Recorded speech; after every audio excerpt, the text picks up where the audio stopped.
live. Yeah, yeah, we going live. Hey, hey, we going live. Yeah, yeah, we going live. Yeah, yeah, we going. Yeah, yeah, we going. Yeah, yeah, yeah, we going live. From the 50-yard line, we going live. From the 50-yard line, we going live. From the 50-yard line. Hey. Let's get to who's really right. Okay. I think I'm going to be really right on this. I don't think it's fair. People, you have been telling me that Stephanie has won, except for Jamia. Thank you, Jamia. People have been telling me that Stephanie always wins who's really right, and I just don't believe y'all. And I don't think it's fair. Well, look, thank you all. I appreciate you all. I'm glad you see my side of things. No. Like, clearly, Jarrett is a little biased. off. It's biased. So, yeah. Well, I mean, this was a toss-up. It really was. This is a toss-up. Like, It could go either way today, for real. I think so. I mean, I think you'll either love it or hate it. That's what true. it is. Like, you know what I mean? You'll either love it or you'll hate it. And I feel like everybody will have an opinion about this specifically, especially if you were like a true basketball fan. Yeah. And even if you're a sports fan, I'm sure you have, on some level, some opinion about Luke Walton. So the question that we asked is, was the Lakers' failures of this season Luke Walton's fault? So clearly, I say no. And obviously, Stephanie believes that they are. So I'm going to let Stephanie go first. Okay. For me, this is simple. Like, I didn't come with any stats. I was like, I don't want to talk about it from that standpoint. Right. Because I can say I love Luke Walton. I loved him as a player. I even think he's a good assistant coach. Okay. I do. Yeah. I mean, the way he stepped up for Steve Kerr was unbelievable. Right. Nothing happened. No, there was no letdown. You didn't see that it looked like it was the assistant being in the play. It just kept going. The machine kept going. But here I go mentioning the Patriots. But I feel like that was because Patriot talk all the time. We can't stop talking about it. Right. But I feel like the reason it worked in that particular situation when he was with the Warriors was because you said Mark Jackson, and it could just be that it was a system that was already in place. Absolutely. And so it's like Bill Belichick can plug anybody in and it still works. Right. I feel like that system was there. They were playing for their coach. He was hurt. Yeah. He couldn't be there. That's true. So I feel like they had some extra incentive. And they were very talented. Let's not take, how I feel about them. Anyway, you know how I feel about them. So, but when it comes to the Lakers, so I feel like his being put into that particular role was dead from the beginning. Okay. Why? Well, one, it's one of the biggest markets. Yeah. You went from little baby market. Baby market. So not only is it one of the biggest markets, it's like the Dallas Cowboys when it comes to sports. Like everybody love the Lakers. This is America's team. You know what I'm saying? So he went into a situation, I felt like, where he was doomed from the beginning because, first of all, I don't think he was really given the autonomy. Okay. To make it his team. Okay. You were brought here because your legacy. So we thought that it would work out. Okay. And we thought that, we could just get you in here and you would look pretty. And we could just kind of do what we want to do with you in that space. You know what I mean? Like, I feel like he was the puppet. The pretty puppet that they put out. Because he was somebody that was, loved by everybody in L.A. He played with the team. You know what I'm saying? Right. So, his dad. Yeah, I mean, he's a legacy. Right. And so I feel like he was set up. Okay. And so I do feel like on my other side of this, I'm going to say this. As a leader, he wasn't a leader. Attitude reflect leadership. He wasn't a leader. And then Okay. you can't bring in somebody like LeBron. Are you blaming LeBron for I'm this? not. No. Oh, okay. I'm just saying, but you can't bring somebody like a LeBron into Who has this. a strong, He has a. It ain't strong even. personality. I don't think he's a bossy. They joke about this also. Right, yeah. I know he's passionate about basketball, Absolutely. but I don't think he's this dude who doesn't respect. I don't believe that either. I Yeah. do not believe that he doesn't respect the coaches. Right. And so, but you got to still be a strong personality because he's a strong personality. Right. And he so, knows his stuff. Like, yeah. And so you better come with it, and you got to be willing to step up and say what you need to say to me or anybody else in this locker room. But you got to think about the people that he's had to coach. You had Paul Baby. You had to deal with LeVar Ball. Yeah. You had to deal with LeBron. Yeah. Was Nick there when he was but there? Like, I'm just saying, it's some personalities. He had to deal with Draymond Green. Dude, not that kind of person when it comes to coaches. He just Who? Draymond crazy on the court. Draymond looked like he might be crazy off the court. I don't believe that. He had to play for Tom Izzo.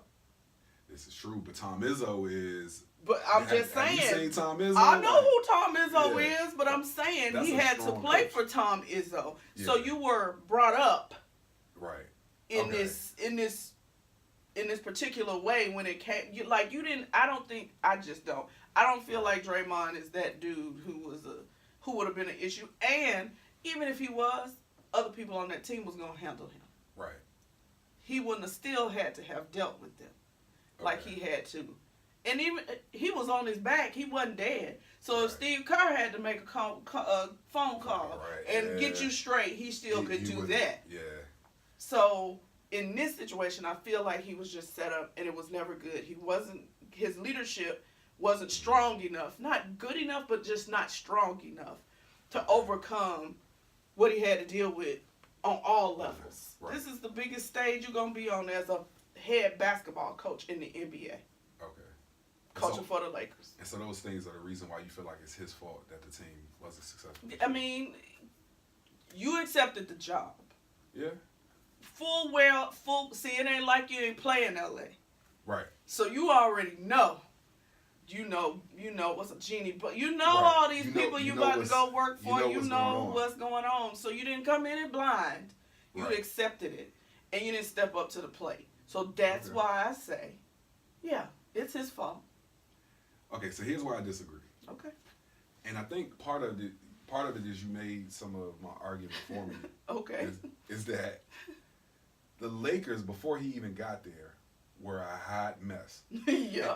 And not really because, shout out to Max Kellerman, because he helped me develop this argument. Oh, okay. I hadn't even realized that for the past 10 years, the Lakers have not won a playoff game. Oh, yeah, no. They've been trash. Right. Oh, So, excuse me, but they have.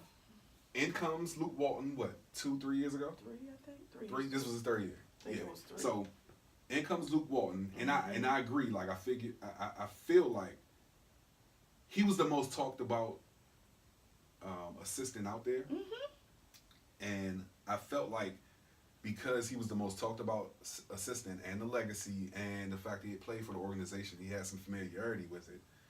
I think that it was a no-brainer for them to hire him. I still think that he's a really good coach. I do too. And I think that this situation could have been a really good situation for him, especially with him getting LeBron this year. But a few things happened that were beyond his control. Mm-hmm. He got LeBron, and that was great, right? But you get LeBron and you get everything that comes with him. Yeah. You get the media circus, you get all of that. And while I feel like he was able to hold it together, you lost LeBron for 20 games? Yeah. You were in the number 4 seed in the West at that time when LeBron went out. Okay. The time that LeBron was out, you slipped down. You slipped down to 7, 8, and then you slide clear out of the playoff picture. Right. I think that alone was the reason for. Is enough of a reason to say this is why this season was successful, and not just LeBron. Lonzo Ball was out, and we can say Lonzo Ball's contribution since he's been in the league has been very minimal. But the one thing that he does really well is that he is tops in the league with defensive win shares. Okay. So he's doing an excellent job of playing defense on the other team's point guards. Right. Now he ain't scoring enough points. And he's not affecting the game on the offensive end like he's supposed to. Mm-hmm. But once you get LeBron's a point guard. He's a big point guard. He is. You know, and so he's not able to play in the way that he was maybe accustomed to growing up or when he was at UCLA, which is the reason why they drafted him. Right. You know, they looked at him as, you know, kind of a Magic Johnson type point guard. Boy. Okay. Now he needs to develop that jump shot a little bit better. Well, you got a long way to go. Yeah, he definitely has a long way to go. But the one thing he did do is he played defense, and you can see that the defense, the team defensively, they started to struggle and they started to go down after Lonzo got hurt. Okay. Because LeBron, you know, as much as I love him, he had been a defensive liability. For the team for some time. You also lost Rondo for some time. Okay. But to even rewind it back to the beginning of the season, a lot of these moves, a lot of these roster moves were questionable. People felt like the Lakers had LeBron, but they didn't have enough talent around him. Mm-hmm. And so all of those are things I feel like Luke couldn't control. You know, it starts at the head. It does. And, you know, there have been some reports about people feeling a way about how Jeannie Buss is running I was about to say the program, but it's a more the organization. The organization. I was about to say it's a better word for pro team. Yeah. And they're talking about how she employs a lot of like family, and she wants to keep that family atmosphere. Mm-hmm. And the Lakers are kind of like somebody else we know. Who? 45. Oh, you talking? Oh Lord. You talking about the Donald? Oh man, he just needs to go. Lord, listen. I'm sorry, we off topic, but Lord, every day I read something, and I'm just like, wow, Lord, what you trying to teach us, what do we need to learn so we can get it? Yeah. Oh man, I hope we get it in the next year. All right. But no, so all of those things I think are reasons why I would absolve Luke Walton of responsibility for the season not being as successful as it was supposed to be. Now, if we want to look back at his first 2 years before he got LeBron and say, well, you know, maybe that's an indication of like his level of coaching, I still think you would have to look at the amount of talent he had. Like, think about some of the roster moves that whoever the GM was before Magic got there. They got rid of Lou Will. Yeah. You know what I'm saying? They got rid of what's the kid name? Julius Randle. Mm-hmm. Like these are kids. They got rid of what's the kid that's an All-Star for Brooklyn? He's with the Brooklyn Nets now. D'Angelo Russell. Oh, okay, yeah. You get rid of him. This kid's an All-Star now. Now him, I see. Them other ones, I'm like, okay. Well, no, I mean Julius Randle did a good job of taking over for Boogie Cousins after he left. Okay. Look, I'm just Lou Will is the sixth man of the year. Yeah. You know what I'm saying? Like, yeah. Well, you know, did you see him destroy Lou? No, did you see him destroy the Warriors the other night? 31-point comeback. No, I love now. You know, because he used to play here. I love him. I love him. Yeah. He's always the sixth man, in my opinion.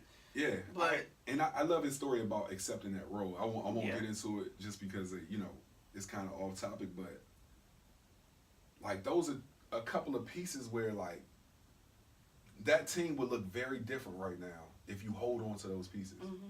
You know, and I know a lot of it was for like, okay, we get LeBron, but we got to make some moves afterwards. Yeah. And so that right there is even an admission of like this goes beyond Luke, because we intentionally constructed our roster in a way that would probably make us suck for 1 year, so that we can land 2 top free agents the following year.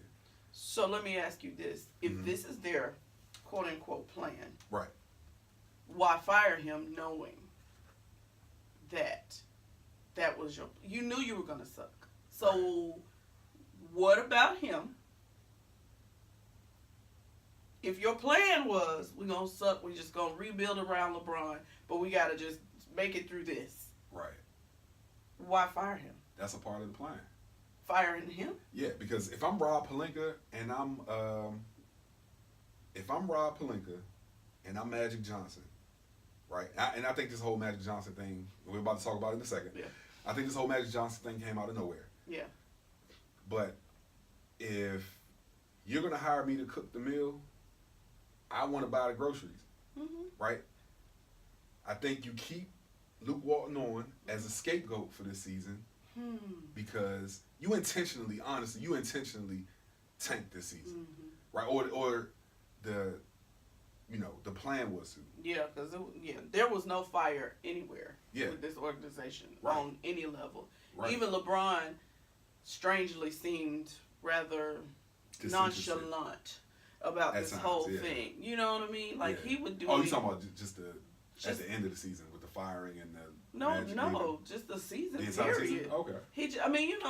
He wasn't. You said all the time how he brings the mop bucket. Right. He could have done the same thing. Okay. But he chose not to. Well, no, I mean, if you look at his numbers this year, you know what I'm saying? I think it was on par for a really good season. You think about in the past, like the numbers he had are like MVP type numbers. Yeah.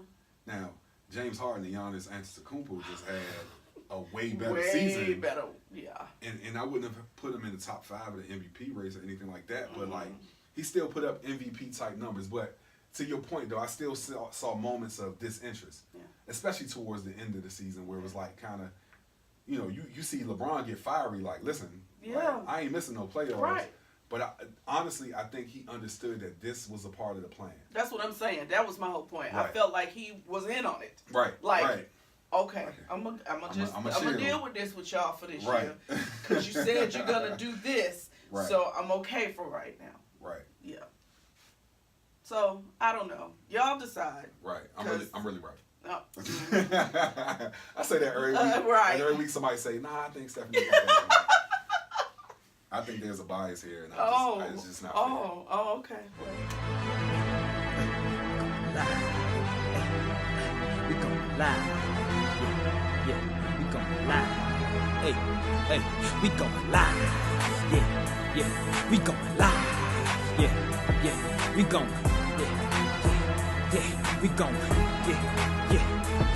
we gon' lie. From the 50-yard line, we gon' lie. From the 50-yard line, we gon'